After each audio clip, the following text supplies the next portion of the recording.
Good morning, everybody. Well, thank you for joining us for today's Training Institute session, an introduction to interstate child support.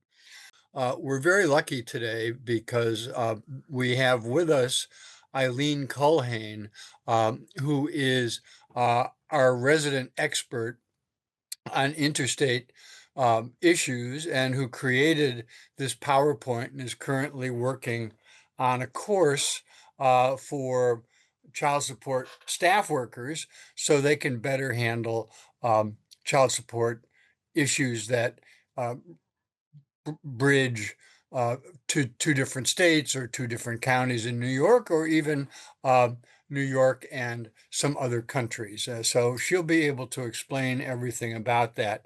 We're going to cover six basic topics. First, an overview of child support. Then we'll get into UIFSA, and you'll learn what UIFSA stands for.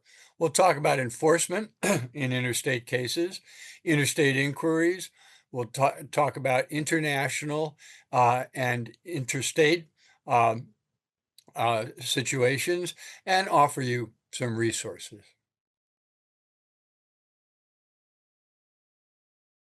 So let's start with some definitions. The controlling order is the order that's used for child support. CEJ is continuing exclusive jurisdiction. Doesn't that sound impressive? We'll learn what that is from Eileen. The initiating state is the state requesting services. The responding state is the state providing um, uh, services. The age of emancipation is the age child support ends in each state.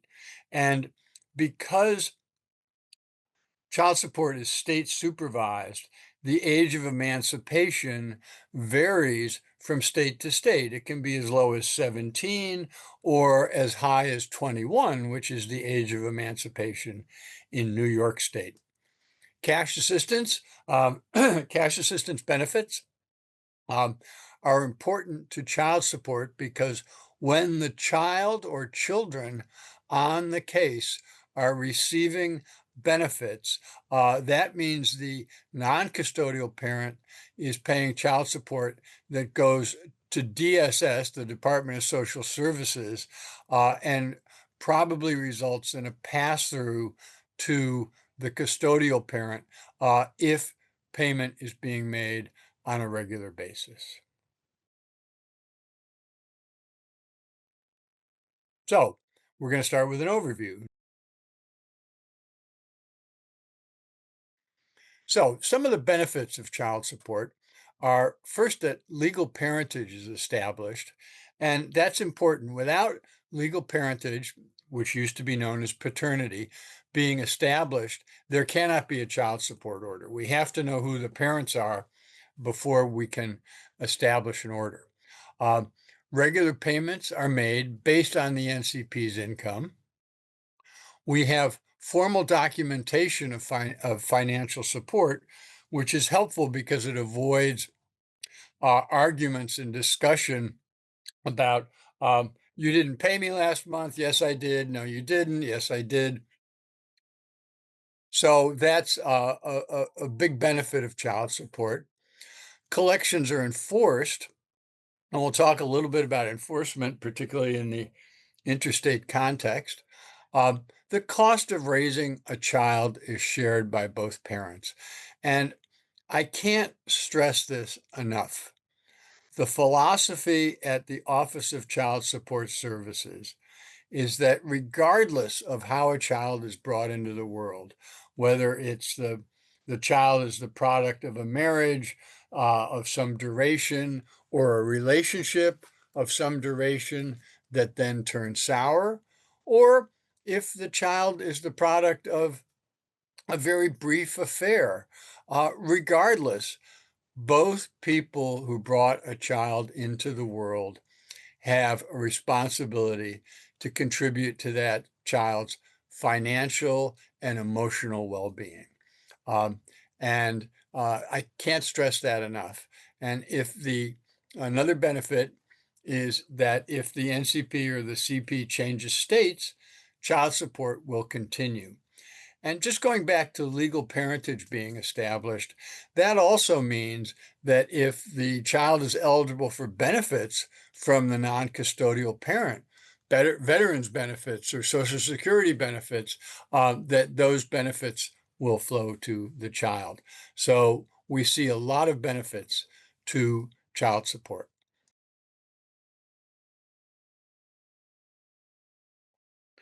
Our services and basically our mission statement is that we put children first by helping both parents support their children. We do that by locating non-custodial parents, if necessary, and establishing parentage, then establishing child support and medical support orders, generally that both topics are covered in the initial child support order. We then set about the long period of monitoring and enforcing those orders, and we help NCPs find employment and avoid and manage debt. That's what we do at the Office of Child Support Services.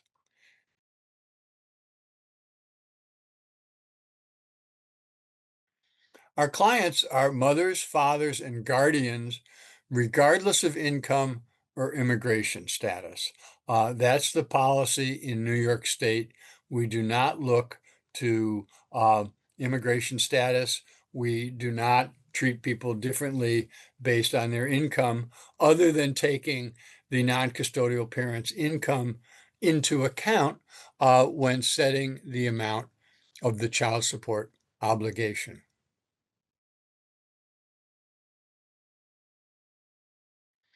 Now, this is a little technical, but I want to stress that child support is federally mandated, state supervised, and locally administered. And child support is complicated. Izzy, Joanne, Eileen, and I, we're all parents. We know that raising a child is a challenge under any circumstances. Um, Obviously, raising a child in a single parent household is even more challenging. Raising a child is expensive, and child support is complicated.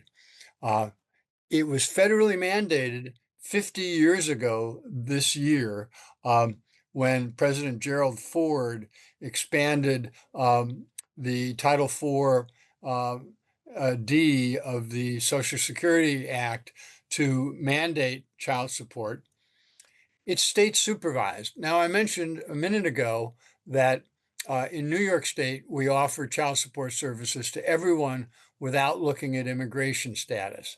That is a New York State policy. Other states do not necessarily do that. Similarly, there are states where if the non-custodial parent falls 400, 500, $600 behind in child support payments, they can be incarcerated. We don't do that in New York State. We only seek incarceration in circumstances where the non-custodial parent is willfully not paying child support. And lastly, child support is locally administered, which means in our instance that what we're talking about today is the way child support is practiced in the 5 boroughs of New York City. And we have some programs, not the ones we're going to talk about today, but we have debt reduction programs, for example, that don't apply to the rest of New York State. So child support's complicated. It's federally mandated, state supervised, and locally administered. Child support also improves outcomes for families. It provides custodial parents with financial stability. They're more likely to have childcare options, particularly when the child is young. NCPs paying child support are more likely to engage with their children. They're motivated to find and keep employment. And studies show that children in families where child support is being paid are more likely to complete school, exhibit increased self-control, and show improvement on a myriad of other social indicators. And one thing to realize as well is child support is widespread. In New York City, about 1 in 7 children are beneficiaries of the child support program, and there are more that should be. There are single parent families that are not in the child support program. And nationally, child support touches the lives of about 1 in 5 children nationwide.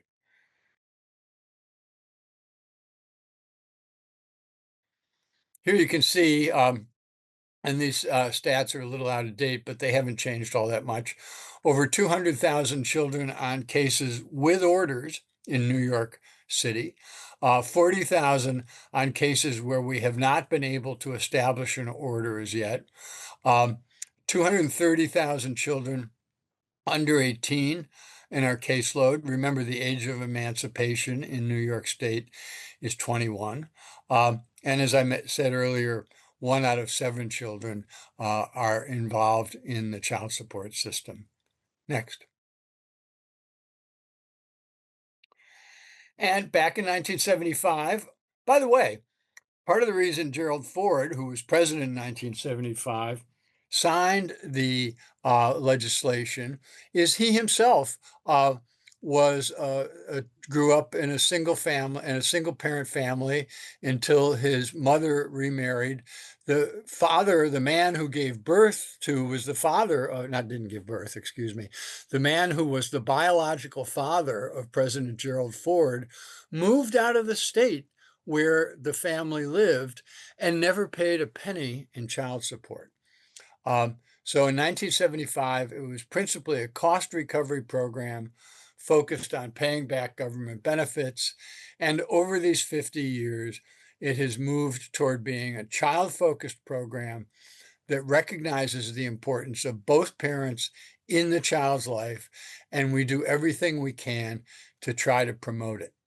Child support is not perfect by any means, and we'll talk about that a little bit in the Q&A session. And sometimes child support has odd implications, and maybe we'll talk about that a little bit after we get through the presentation.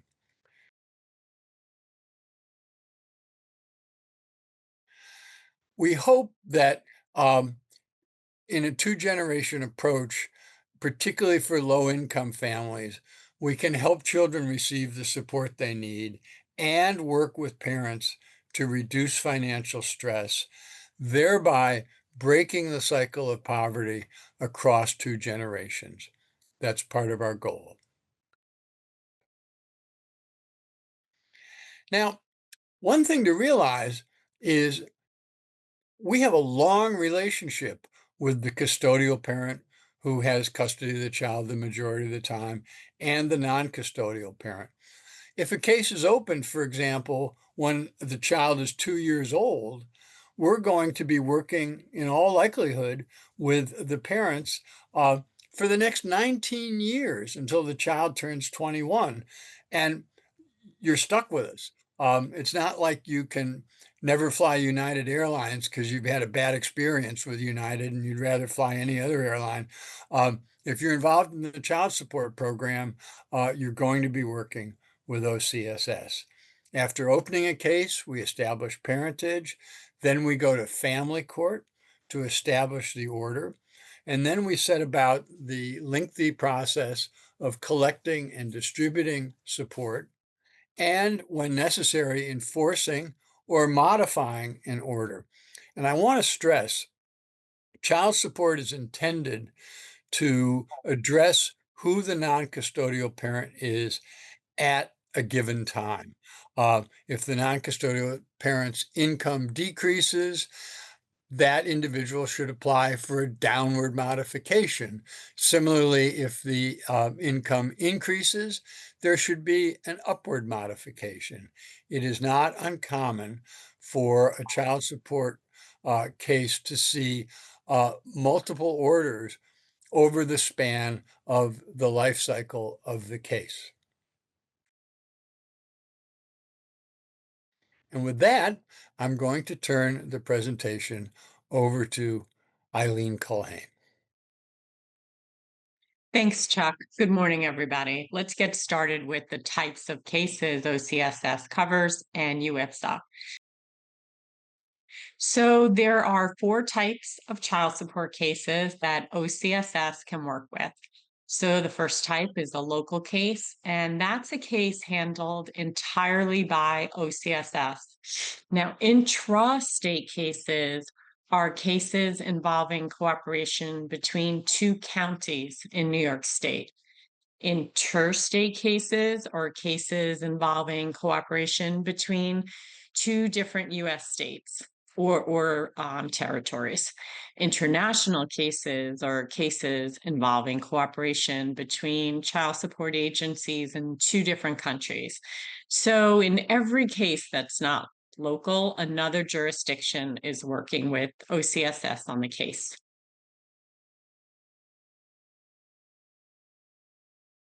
Okay, so these other cases where we work with another jurisdiction, they are handled under a federal provision called UIPSA.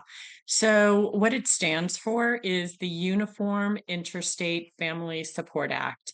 And what it means is that each state must adhere to the same guidelines and cooperate on interstate cases. And so, ultimately, what would happen if there wasn't a uniform law across all states? And so, what can happen is that different states have different laws. Texas does things differently than New York State, as Chuck mentioned. And the question would be, which laws apply in each case. So, as also Chuck mentioned, parents could evade child support by moving across state lines. So ultimately, what happens is UIFSA ensures that OCSS can provide financial and medical support for children regardless of where they live. Right? Let's see how UIFSA actually works. Right. So there's really four main provisions. So the first one is there's only one set of rules. So Texas can't have one rule and New York has another. We really adhere to the same rules for the most part. It also establishes that there can only be one child support order at any given time. It's called a controlling order. Now, it determines which state has the authority to establish, enforce, or modify the child support order. So basically, which state has jurisdiction. And then it really gives some standard guidelines for these states to cooperate and communicate, a way for them to go back and forth and to work with each other.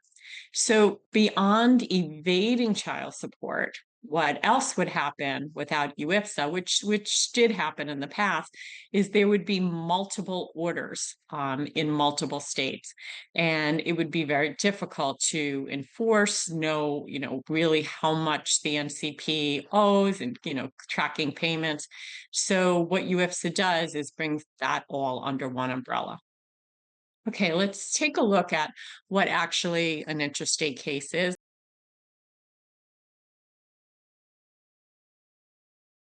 Right, so we did mention the primary objective is to ensure children receive that support. Right now, if the parents or guardians live in different states, we then work with another state to secure child support.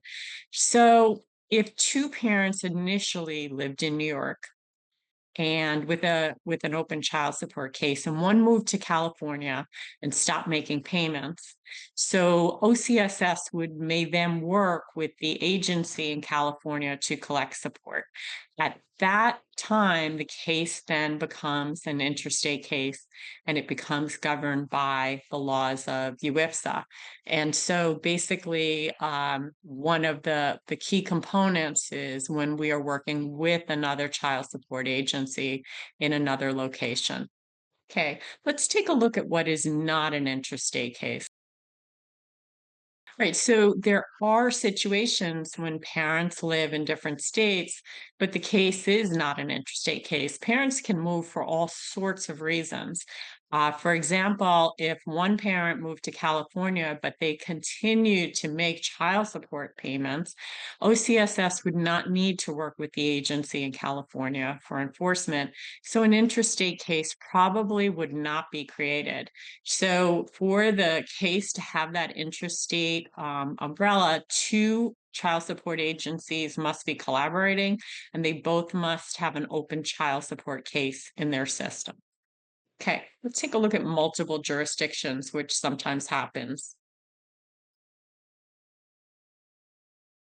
So there are times when multiple states are involved in a child support case. And this typically happens when an order is issued in one state while the parents live there.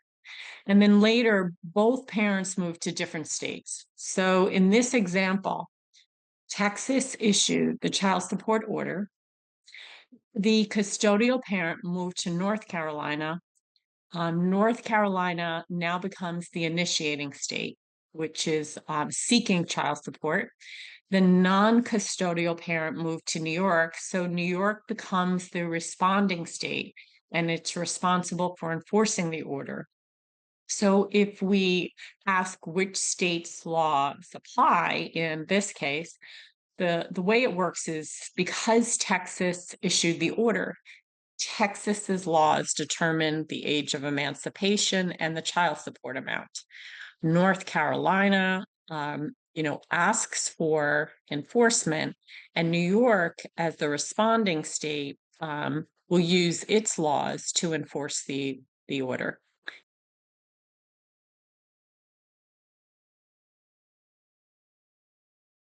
All right, we will take a look at the ways that an intrastate case can be developed and opened. So there's basically two different ways to open an intrastate case.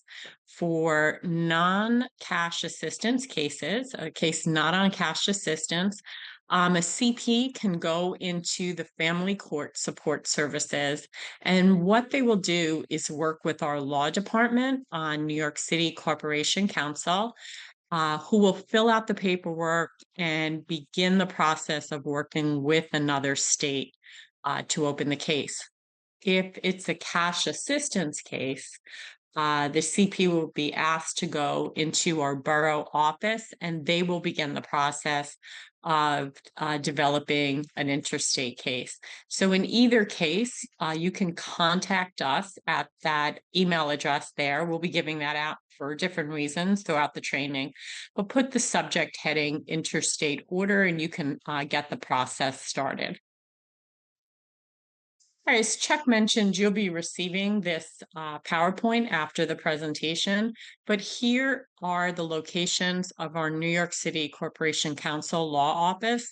They are open Monday through Friday till 4 p.m. in all locations, but you do need a referral before you contact them. And then you can see that these are the locations of our family court support services. You can certainly go to one of these offices for any interstate issues, but really any child support issue, you can get help there and support. The hours and the location are on the screen. Okay, and we're going to talk about something called long arm jurisdiction. So, what long arm jurisdiction is, it's a legal provision that allows a court in one state to exercise jurisdiction over a party who's not a resident of that state. And what would happen is these cases are local New York City cases. So, in terms of when and how we would use this provision, this is really just in first establishing a case. If one party lives in another state, we may be able to claim jurisdiction over them if there's something called a significant connection between the party and the state. And we wouldn't need to work with another child support agency in another state. So what would happen is the NCP would come back to New York courts and they could either attend virtually or they could attend in person. and the case would then be established by New York City alone. Let's take a look at the cases in which long-arm jurisdiction would apply. All right, so these are the times that there would be a significant connection between the NCP and the state.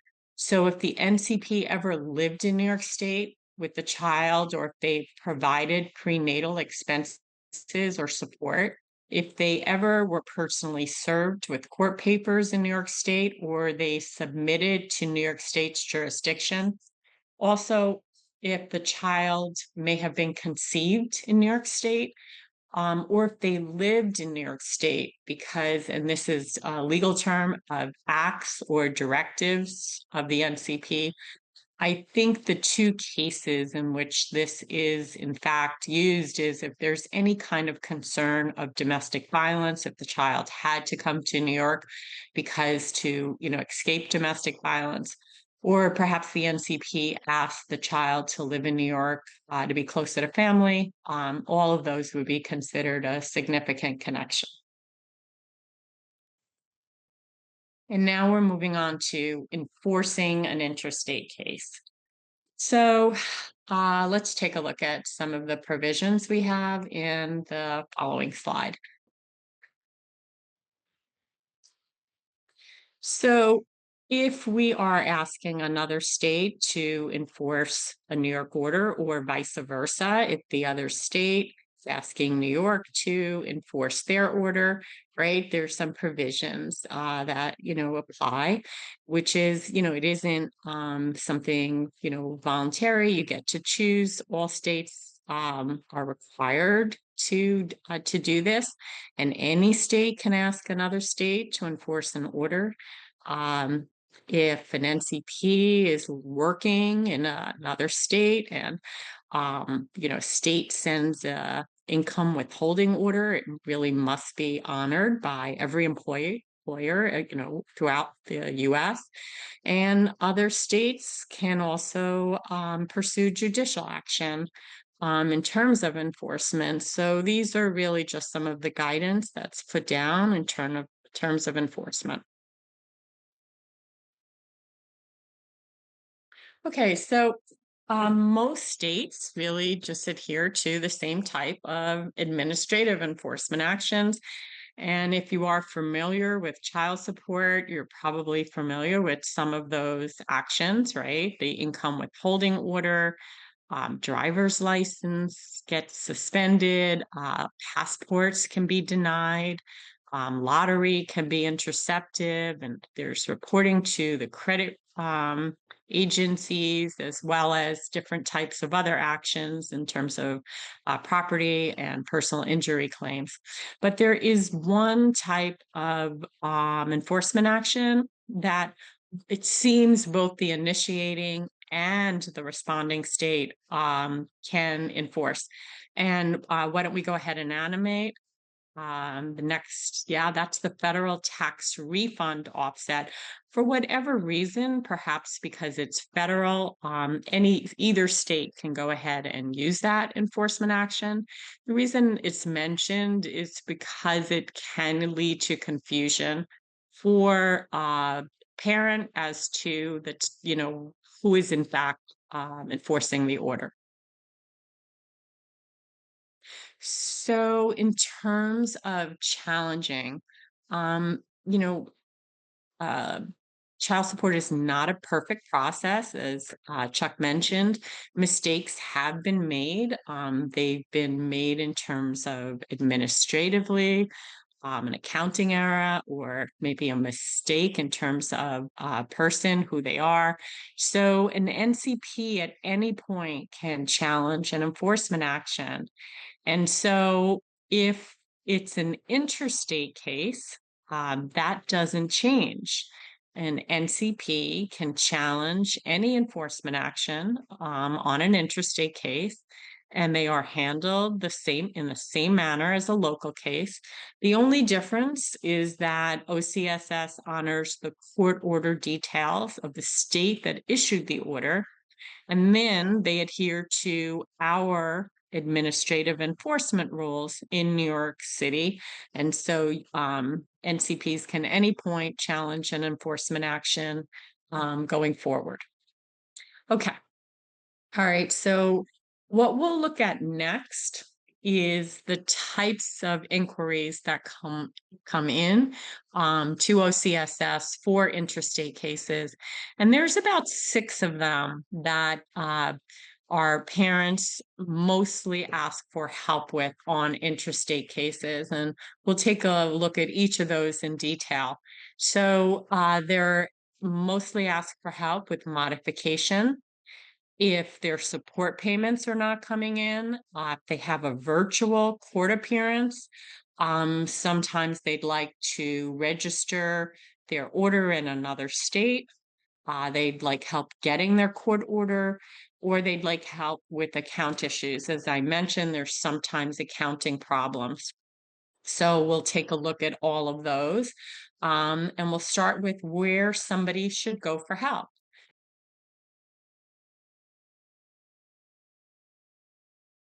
So where do we go for help? If you're applying for services, the CP can apply in any state, but really it's most convenient to apply for services in the state in which they reside.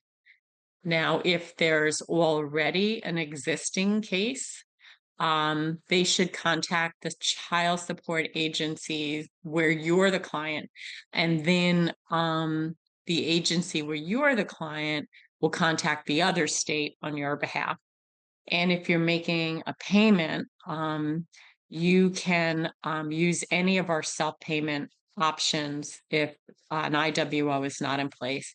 And payment should only be sent to New York. Even if the order's in another state, wouldn't make any sense to send it out there. It would confuse the process. So that's really where people should be looking for in terms of how to go for help, and we'll be sending that link for the payment options. All right, let's take a look at when child support ends in an interstate case. So if we just look at the image on the screen, you can see that the age of emancipation in California is 18 years old, and the age of emancipation in New York is 21. So if there was an initial order in New York State, and then one of the parties moved to California and modified the order, that age of emancipation of 21 remains in effect. It's the only part of an order that cannot be modified. So the age of emancipation in the state that issued the order remains valid, even if the order is modified in another state.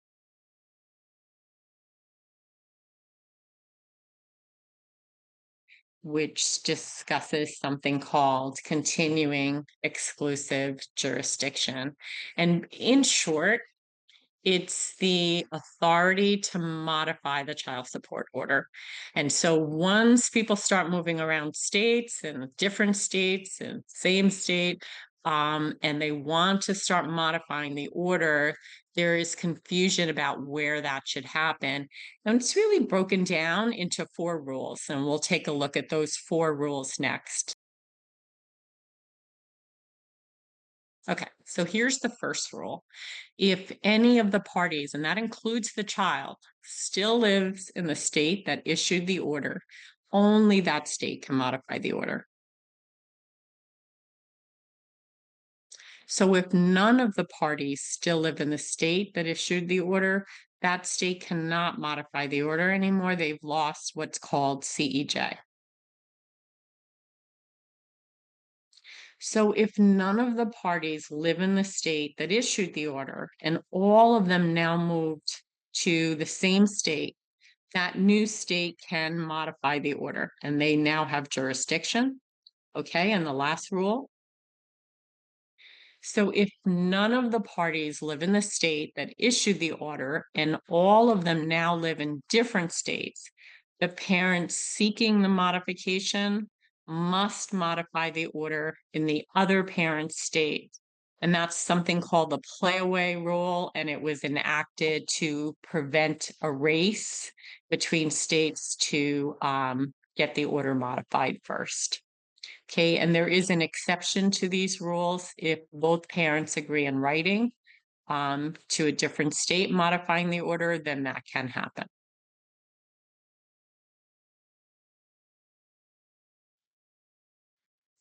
So if you are seeking to modify an order and the other state has CEJ, then it, gets modified in that other state's court and you can contact OCSS and there will be a referral to the Office of Corporation Counsel to support you in completing that package.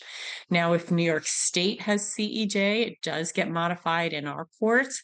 And again, you can contact us by any of the normal ways of email, phone, or in person, or you are able to apply directly with the court using the forms that there's a link to. All right, so virtual court appearances in New York City now, this is something that was rarer prior to COVID, and now it's actually quite routine.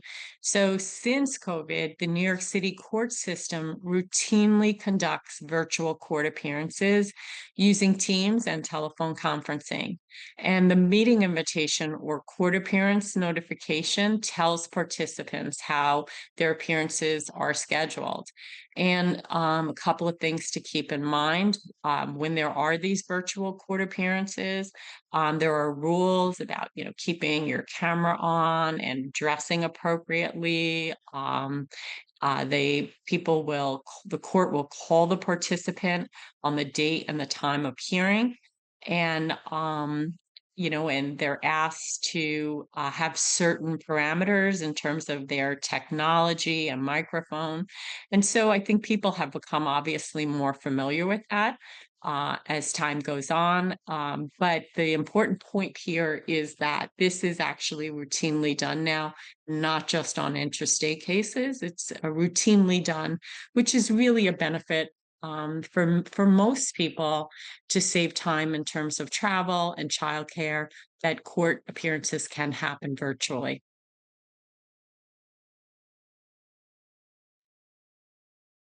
In obtaining a court order, one of the things to keep in mind is we don't provide the copy of the court order directly, but we do provide the court information to the parents.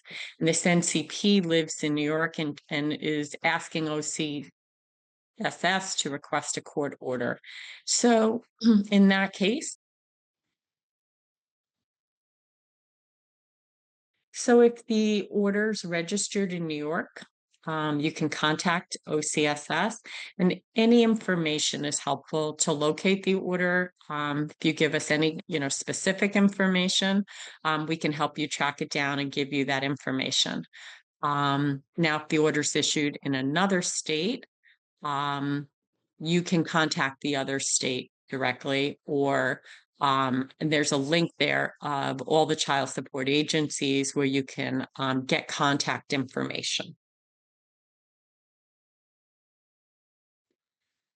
And we mentioned this before, but here are the family court locations where you're able to go ahead and get a copy of your court order. You can go ahead and try emailing them and see if that works.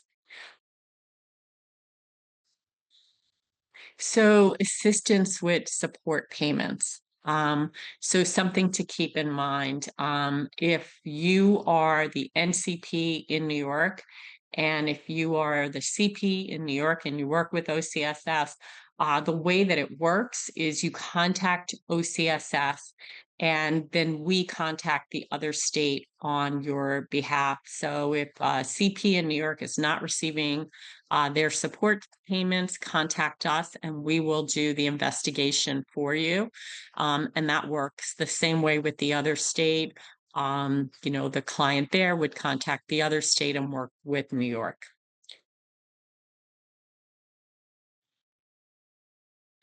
Okay, so registration for an enforcement in another state. So why would this happen? Um, Perhaps a CP is not receiving their support payments and they know the NCP has moved to another state and they would like to have the order registered in that other state for enforcement. And truthfully, that sometimes does make sense. Another state would have access to enforcement measures such as driver's license suspension and others that we wouldn't necessarily have access to. But that can only happen if all of our enforcement measures in New York have been unsuccessful. So prior to that, we'd have to really exhaust what we have available. And then, yes, it is possible, we can help facilitate that. We ask the other state to go ahead and register that order for enforcement measures.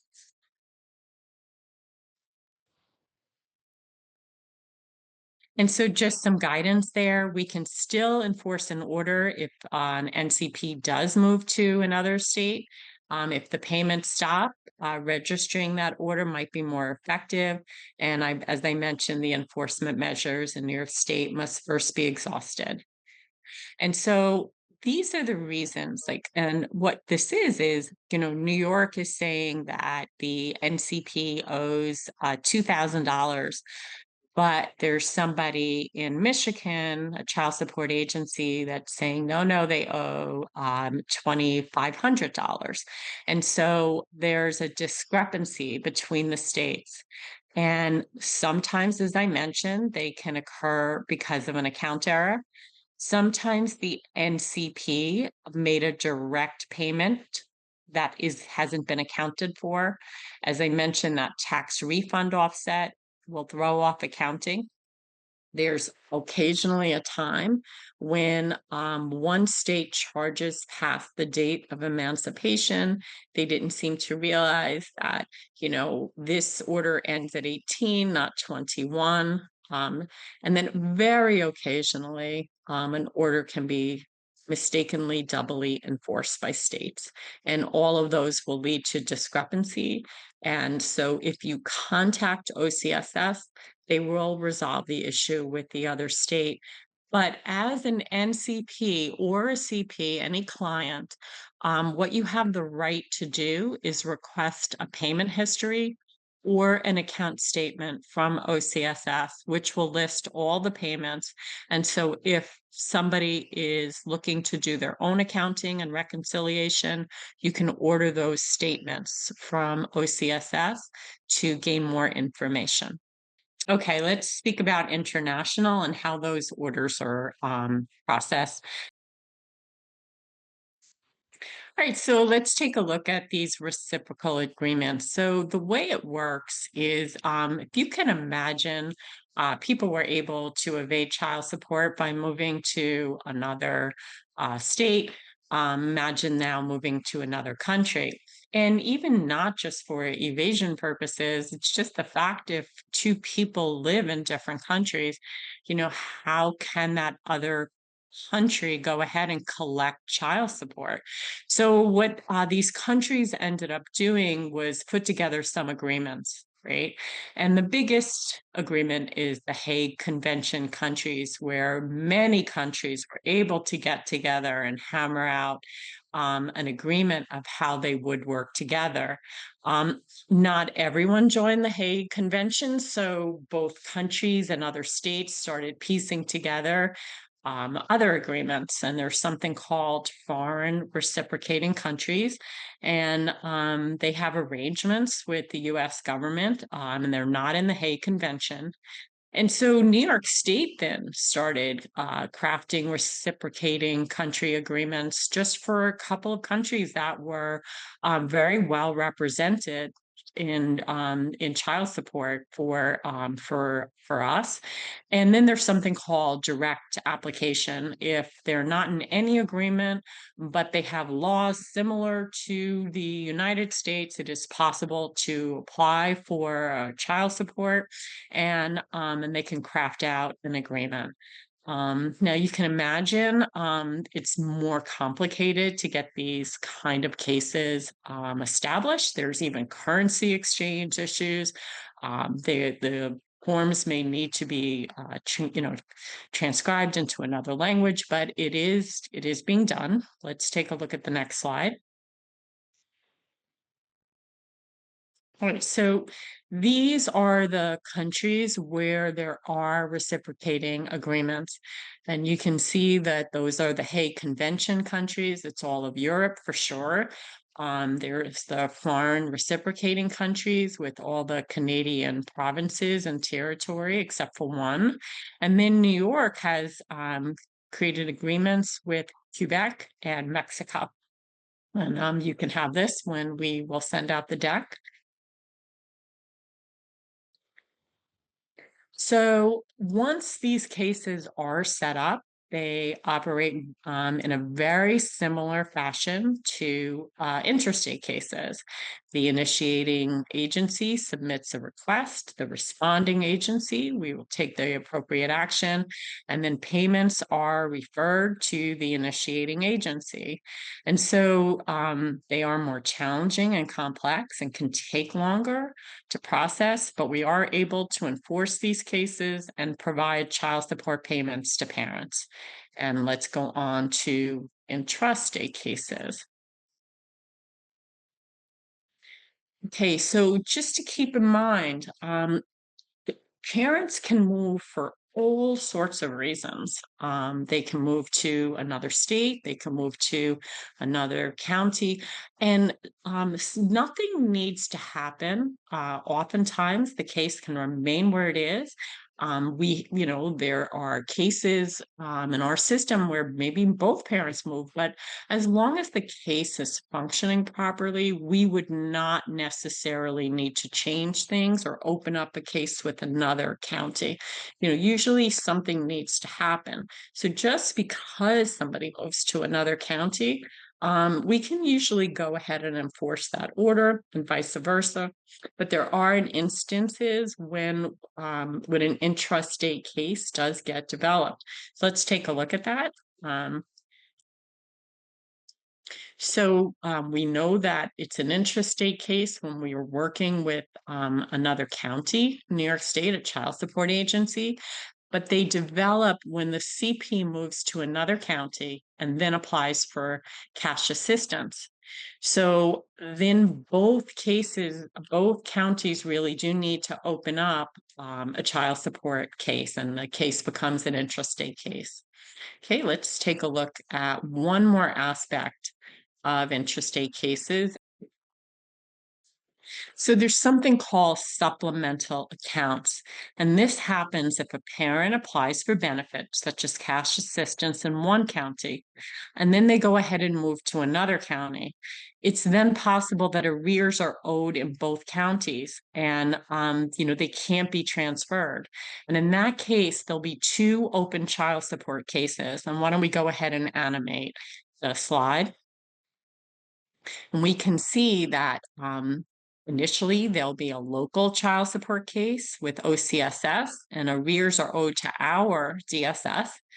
And then there would be a child support case in Oswego County with arrears owed to Oswego County. And so if there is that situation with more than one open child support account, that is generally the reason for it. And that would explain why there would be two child support open cases. And Chuck, that concludes the presentation on interstate, and I will turn it back over to you. Thanks, Eileen. We're going to look at some resources that will be helpful for those of you who have to puzzle your way through interstate, intrastate, and foreign child support cases. First off, I want to call to your attention the Access HRA Child Support mobile app. We introduced this a couple of years ago. It's getting more and more use all the time. It allows people receiving benefits to apply for child support. It allows both CPs and NCPs to submit all kinds of different forms. NCPs can contest enforcement actions through the app. They can also make payments using a credit, debit card, or PayPal, Venmo with no fee. And that's huge because a lot of payment systems charge $3 a transaction. And if you're making biweekly payments, 26 times 3, that's over $75. That's not going to child support. It's just going to pay fees. So the Access HRA Child Support mobile app is available in both Google and Android, in both iPhone and Android models. You can click on the link, grab it from the QR code. The NCP can also use it to apply for an agreement or a debt reduction program. So if you're not using the child support mobile app, we encourage you to do so. In terms of resources, you can email us to request a phone appointment. Used to be, prior to the pandemic, you had to come down to our customer service walk-in center at 151 West Broadway. You can still do that. It's open Monday to Friday, 8 to 6, but you can use the link top left. I'm not going to spell it out because it's too long, to request a phone appointment, and set up a time to ask your questions. When you email us to set up a phone appointment, please provide your name, case number, phone number, and the best time to reach you. Um, you can call the state helpline at that 888 number. They don't know about all the programs we have, but if, for example, you're an NCP and you don't know, and you know you owe arrears, but you don't know how much, they can give you general information. You can also write us. Um, you can make payments by phone, and you can um, mail payments to the processing center in Albany. So those are the ways you can be in touch with us. Again, we'll be sending this around. Now, our website has a lot of specific information about programs and services offered only in New York City. We have a YouTube channel that includes many of the recorded Training Institute presentations, such as the fundamentals of child support and debt reduction. And that link will take you right to our YouTube channel. Um, the state child support website, handbook for NCPs, debt reduction. You can click on this link and find out more about how to reduce child support debt, particularly debt that's owed to DSS, other resources for parents. And I also want to stress that you can visit the family court website to find forms for things such as downward modification. Now, a very important resource is the nonprofit called Family Legal Care. We work very closely with Family Legal Care. They offer basic legal information at no cost and advice on New York family law and family court procedures. They have offices in all the family courts that are open at various hours, but the best way to get in touch with them is to either call the number shown on the screen, 212-343-1122, or visit their website. They have a bilingual helpline that can provide information either by phone, live chat, or email. Under certain circumstances, they can set up legal consultations through video conference, and they have tech hubs in 3 of the boroughs for anyone who needs a computer or internet access for a family court hearing or to submit a modification request, and you can make an appointment to use one of their tech hubs. So Family Legal Care is a great resource for both custodial and non-custodial parents. So with that, we have ended our presentation. Thank you for joining us today.